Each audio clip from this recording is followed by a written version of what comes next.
ليه في ست ممكن تعمل اجهاض؟ في اسباب كتير ممكن تخلي اي ست انها تختار الاجهاض، منها اسباب اختياريه ومنها اسباب بتبقى مجبوره عليها، هي غصب عنها مضطره انها تجهض.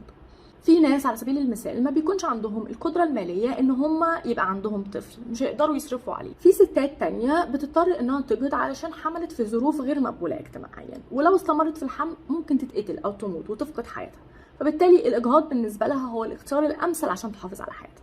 في ستات بتكون عايشه في علاقات مؤذيه، الزوج ممكن يكون معنف او بيضربها، وبتكون مش عايزه تربط نفسها بالزوج المعنف ده طول حياتها باطفال، فبتضطر انها تجهض. في ستات اصلا عندهم مشاكل طبيه، لو استمروا في الحمل ده ممكن يكون مضر ليهم ومؤذي لصحتهم، فبيضطروا ان هم يجهضوا.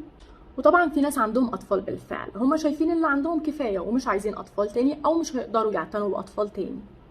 في ناس مش عايزه تخلف او مش عاوزه يبقى عندها اطفال خالص، ده حقهم.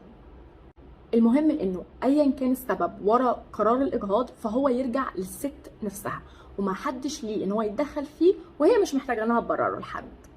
لكن المهم هو انه يكون في معلومات وخدمات صحيه متاحه تساعد الستات دول في ان هم يقوموا بعمليه الاجهاض بشكل امن ايا كان السبب بتاعهم.